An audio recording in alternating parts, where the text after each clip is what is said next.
नमस्कार साथियों, मैं देव मौर्य आप सभी को अपने YouTube channel Maurya education hub पे बहुत बहुत स्वागत करता हूँ। हम पढ़ रहे हैं वास्तविक संख्या, जिसे इंग्लिश में बोलते हैं रियल नंबर, ठीक है। क्लास 10th बिहार बोर्ड का। तो हमने पिछले क्लासेस में देखा था संख्या क्या होता है, अंक क्या होता है, ये भी देख लिए थे, ठीक। वास्तविक संख्या और अवास्तविक संख्या, जिसे काल्पनिक संख्या भी कहते हैं, वो क्या होता है उसे भी हमने पढ़ लिया है। और पढ़ में अपर में भी हमने पढ़ लिया है, ठीक। अपर में थोड़ा सा रह गया जो आज हम इस वीडियो में कवर करेंगे, और उसके बाद हम लोग पढ़ेंगे पूर्ण संख्या, ठीक है। उसके बाद सम संख्या, विषम संख्या, और ये सब मतलब जो जो टॉपिक बच गए उसको अब कवर करेंगे आगे, ठीक है। तो चलिए स्टार्ट करते हैं। तो हमने पिछले क्लास में या पिछले वीडियो में देखा था अपर में संख्या, ठीक है।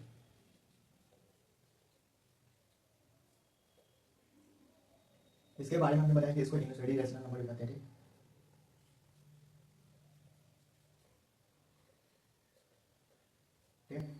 इसके हमने बताया कि इसके 4 डेफिनेशंस भी बताए थे हमने, लेकिन उसमें क्या था उस क्लास में इसका एग्जांपल्स और कुछ छोटे छोटे पॉइंट थे वो हमने बता नहीं पाए थे, ठीक। तो इस वीडियो में उसको कवर करेंगे। तो पीछे हम पिछले क्लास में हमने देखा था संख्या किसे कहते थे, ठीक। तो वह संख्या जिसे पी बाई क्यू के रूप में नहीं लिखा जा सके, और जहाँ पी और क्यू तो पूर्णांक हो but Q not equal to 0, ठीक। ये हमने देखा था, क्या देखा था। तो पिछले क्लास में एक डेफिनेशन देखा था हमने, वो संख्या जिसे पी बाई क्यू के रूप में लिखा जा सके, ठीक है। और यहाँ क्या था, जहाँ पी और क्यू के पी और क्यू पूर्णांक हो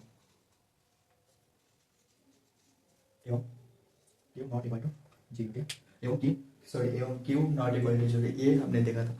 और इसका एक और डेफिनेशन बताया था हमने कि इसका दशमलव का आधार पे, ठीक है, कि परिमेय संख्या का दशमलव प्रसार अशांत आवर्ती होता है, ठीक है। और जस्ट इसके उल्टा ही होता है ये परिमेय संख्या जस्ट इसके उल्टा होता है अपरिमेय संख्या, ठीक है। तो आज हम लोग फिलहाल अपरिमेय संख्या के बारे में बात करें। अगर आपने पिछले क्लासेस या वीडियो नहीं देखे तो जाकर देख लीजिएगा, ठीक है। तो आज का टॉपिक तो ये रहा कि हमने समझा था कि मतलब अपरिमेय संख्या, ठीक है। तो अपरिमेय संख्या में आपको अगर याद हो पिछले क्लास में बताया पाई, ठीक है, मोस्ट इंपॉर्टेंट होता है क्या पाई। इसका एग्जाम्पल देखते हैं ऐसे। तो सबसे इम्पोर्टेंट है और जो बार बार आपके बोर्ड एग्जाम्स में पूछे जाते हैं तो वो है ये पाई, ठीक है। ये है पाई का सिंबल, इसे इंग्लिश में पी आई से लिखते हैं और हिंदी में पाई बोलते हैं।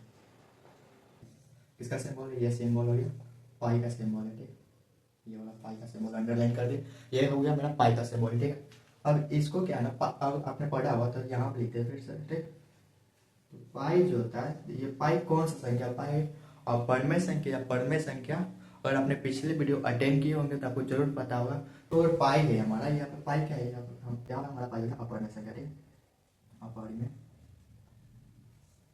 संख्या, ठीक। और आपको पता होगा कि पाई का 2 मान होता है।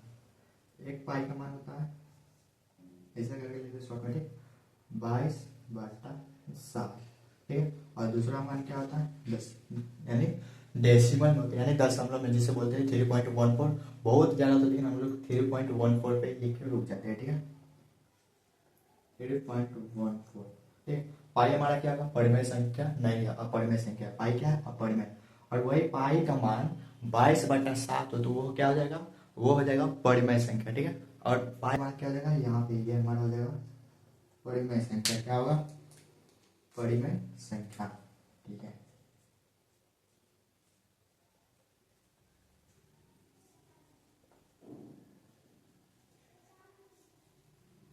अब वही ये दशमलव में है 0.14। हमने बताया कि कोई भी यानी कि दशमलव की संख्या भी परिमेय होती है, लेकिन यहाँ पे ये ऐसा क्यों नहीं हो रहा है, ठीक है। तो जब हम दशमलव पढ़ेंगे तो वहां पे देखेंगे कि यहाँ ये परिमेय क्यों नहीं हो रहा है, ठीक। तो 0.14 जो है ये हो जाएगा फिर हमारा क्या, अपरिमेय संख्या। ये हमारा क्या है, ये हमारा परिमेय। 22/7 क्या है, परिमेय। इसे याद रखिएगा, एग्जाम में बहुत बार पूछा जाता है, ठीक है। ये तो अगर सिर्फ पाई होता क्या होगा, परिमेय संख्या, सॉरी अपरिमेय संख्या, और वही पाई का मान 22/7 होता अपरिमेय संख्या। वही अगर पाई का मान 3.14 हो तो अपरिमेय संख्या हो जाएगा, ठीक है। और एक सब कुछ और एग्जाम्पल्स होते हैं, जैसे यहाँ मान लीजिए √2 वगैरह, √3, 3, √5, इस तरह के होते हैं। लेकिन एग्जाम्स के लिए मोस्ट इंपोर्टेंट है VVI बोल लीजिए इसको, आप इसको याद रखिएगा, ठीक। अब हम लोग बात करते हैं नेक्स्ट टॉपिक और बढ़ते। तो हमारा जो अगला टॉपिक है वो है पूर्णांक, ठीक है। पूर्णांक जैसे इंटीजर, और अपने फर्स्ट वीडियो देखा तो उसमें हम बताए थे कि इंटीजर 3 प्रकार के होते हैं, ऋणात्मक, शून्य और धनात्मक, ठीक है। तो यहाँ पे लिखते हैं इस साइड में, यहाँ पे इधर में हमने बताया था कि पूर्णांक जो है इसे इंग्लिश में इंटीजर बोलते हैं। अब ऐसे आप लोगों से एक क्वेश्चन और है कि पूर्णांक किसका प्रकार है, ठीक है। अगर पिछले वीडियो अटेंड किया हो तो आपको जरूर पता हो, तो इसका आंसर कमेंट करके बताइएगा, ठीक। पूर्णांक किनके प्रकार है, ठीक है। तो यहाँ पर पूर्णांक के कितने प्रकार है, पूर्णांक के 3 प्रकार है। यहाँ पे हमें पिछले वीडियो में पढ़ चुका है, पूर्णांक 3 प्रकार होते हैं, ठीक। पहला क्या था, ऋणात्मक, दूसरा शून्य और धनात्मक, ठीक है। तो अब यहाँ पे बात करते हैं पूर्णांक किसे कहते हैं, ठीक। फर्स्ट पॉइंट ये रहेगा, पूर्णांक किसे कहते हैं, ऊपर का मिटा दीजिएगा, ठीक है। तो बात करें पूर्णांक की, तो पूर्णांक यहाँ पे लिखते हैं, पूर्णांक कहते हैं किसे, तो यह संख्याओं का एक समूह होता है, ठीक है, जिसमें क्या क्या होता है, संख्याओं का एक तो समूह होता है, लेकिन उसमें क्या होता है, ऋणात्मक होता है, शून्य होता है और धनात्मक होता है। तो लिख सकते हैं यह संख्याओं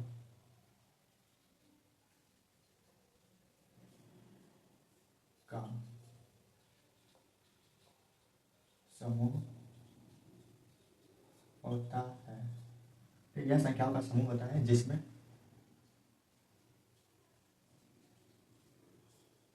ऋणात्मक,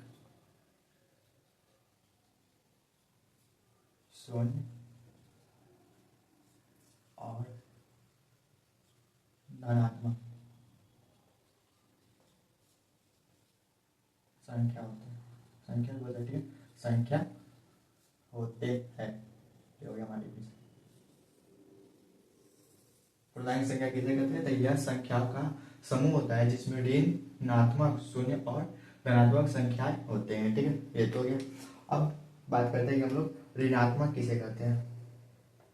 तो पिछले वीडियो में बताया गया कि ये ऋणात्मक जो है ये संख्या रेखा, जिसे ये संख्या रेखा है, ठीक। मान लीजिए ये संख्या रेखा है, हमने बताया था बीच में 0 होता है और इधर प्लस होता है, इधर माइनस हो जाता है। ये तो ऋणात्मक कहाँ होता है, तो बाई तरफ होता है, ठीक है। ये दाई हो गया, ये बाई तरफ। तो ऋणात्मक का ये कहाँ होता है, संख्या रेखा पर बाई तरफ होता है, ठीक। संख्या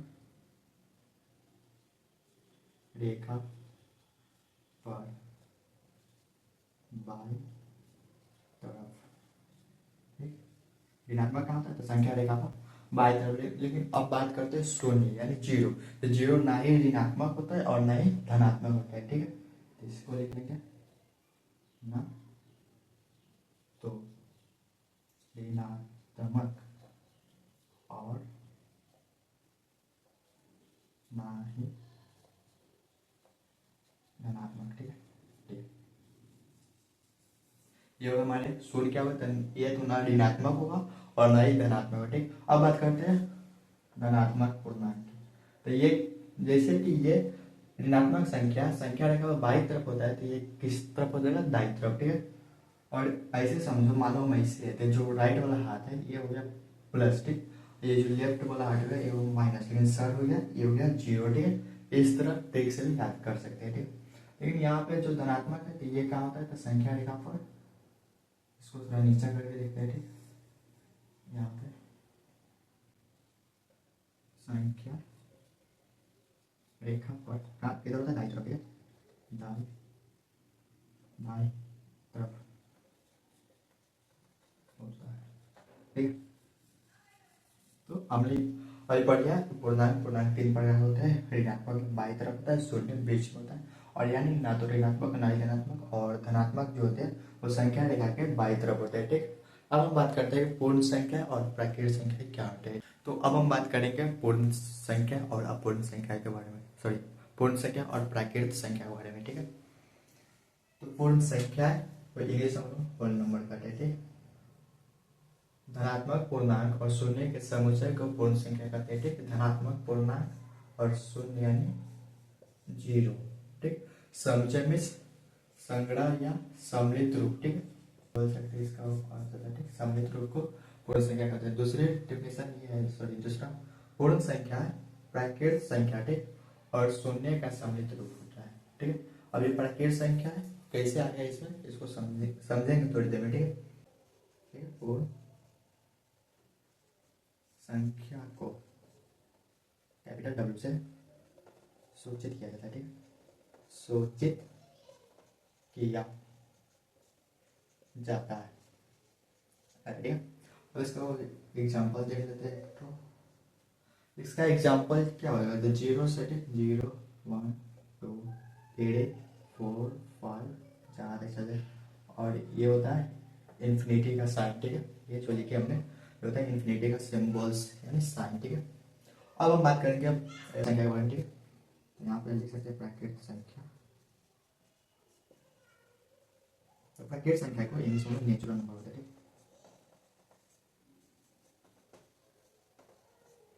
नेचुरल नंबर, तो नेचुरल नंबर यानी गिनती की संख्या है, 1 2 3, मतलब जहां तक गिन सके, एक शुरू होगा 1 से, ठीक।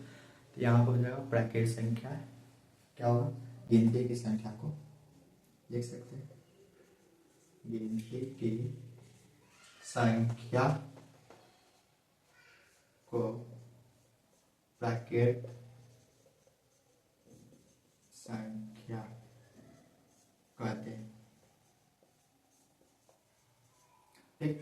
और इसे सूचित करते हैं, इससे कैपिटल एन से, ठीक, सूचित करते हैं, ठीक। जैसे एक एग्जाम्पल ले लेते हैं, 2 3 4 5 10, ठीक। ये हो गया ऐसे, यानी प्राकृत संख्या को गिनती की संख्या को यानी प्राकृत संख्या कहते हैं, ठीक। लेकिन हमने अभी यहाँ पे देखा था कि धनात्मक पूर्णांक और शून्य के समुच्चय को पूर्ण संख्या कहते हैं, ठीक। तो धनात्मक पूर्णांक को हम क्या कहते हैं, और मैं संख्या का, सॉरी धनात्मक पूर्णांक को हम प्राकृत संख्या कहते हैं, ठीक। इसलिए यहाँ पे आया क्या, प्राकृत संख्या। और जैसे हमने यहाँ पे देखा था लाइन पे, ठीक, यानी संख्या रेखा पे, तो 0 था, ठीक। इधर था निगेटिव और इधर था पॉजिटिव, ठीक। पॉजिटिव यानी धनात्मक संख्या, धनात्मक संख्या 1 से शुरू होते थे, ठीक। और प्राकृत संख्या जो है ये भी 1 से शुरू होते हैं, इसलिए प्राकृत संख्या को हम लोग एक और बोल सकते हैं, क्या बोल सकते हैं, यहाँ पे लिख देते हैं, ऋणात्मक संख्या के संग्रह को भी हम लोग क्या बोल सकते हैं, प्राकृत संख्या, सॉरी प्राकृत संख्या बोल सकते हैं, ठीक है। या गिनती के संख्या को भी हम लोग प्राकृत संख्या बोल सकते हैं, और इसे एन से सूचित करते हैं प्राकृत संख्या को, और ये शुरू होता है 0 से, सॉरी 1 से शुरू होता है, ठीक। यहाँ पे जो पूर्ण संख्या है, ठीक, तो सबसे छोटी पूर्ण संख्या क्या होगी और सबसे छोटी प्राकृतिक संख्या क्या होंगे, ठीक। और पूर्ण संख्या प्राकृतिक संख्या में अगर आपको कंफ्यूजन है तो एक ट्रिक से ये भी याद कर सकते हैं कि ट्रिक ये है, हम लोगों को पता है कि शून्य, ठीक, यानी जो 0 है इसकी खोज किसने की, आर्यभट्ट ने की। 0 की खोज किसने की थी, आर्यभट्ट ने, ठीक, बट लेकिन 1 2 3 4 यानी इस एक से ज्यादा नंबर है उसकी खोज किसने की थी या कैसे है अभी तक तो हम लोग को उतना पता नहीं, ठीक। तब 0 की खोज किसने की थी, आर्यभट्ट। एक ये बात ये भी याद रखिएगा, ठीक है। और तो आपको पता है इसके नाम में भी और प्राकृतिक संख्याएं हैं, ठीक। प्राकृतिक मतलब और शब्द की इसका अर्थ निकालने है तो खुद में होता है, मतलब खुद उत्पन्न हो, ठीक। प्राकृतिक उसे होता है जो खुद उत्पन्न हो, नेचर से, इसीलिए इसका नाम नेचुरल लगा था। 1 2 3 को मतलब ऐसे समझ सकते हैं खुद से, लेकिन 0 की खोज किसने किया, आर्यभट्ट ने किया है, ठीक। इस ट्रिक से भी आप याद कर सकते हैं। नेक्स्ट वीडियो में हम लोग देखेंगे सम संख्या एंड विषम संख्या, और उसके बाद भाज्य या अभाज्य भी देख लेंगे उसी वीडियो में, ठीक है, या उसका एक अलग वीडियो बना देंगे, ठीक है। तो फिर मिलते हैं नेक्स्ट वीडियो में। नेक्स्ट वीडियो में। तब तक के लिए धन्यवाद। और वीडियो पसंद आया तो अपने दोस्तों के पास शेयर जरूर कर दीजिएगा, और चैनल पर पहली बार हो तो चैनल को सब्सक्राइब जरूर कर लीजिएगा। बहुत बहुत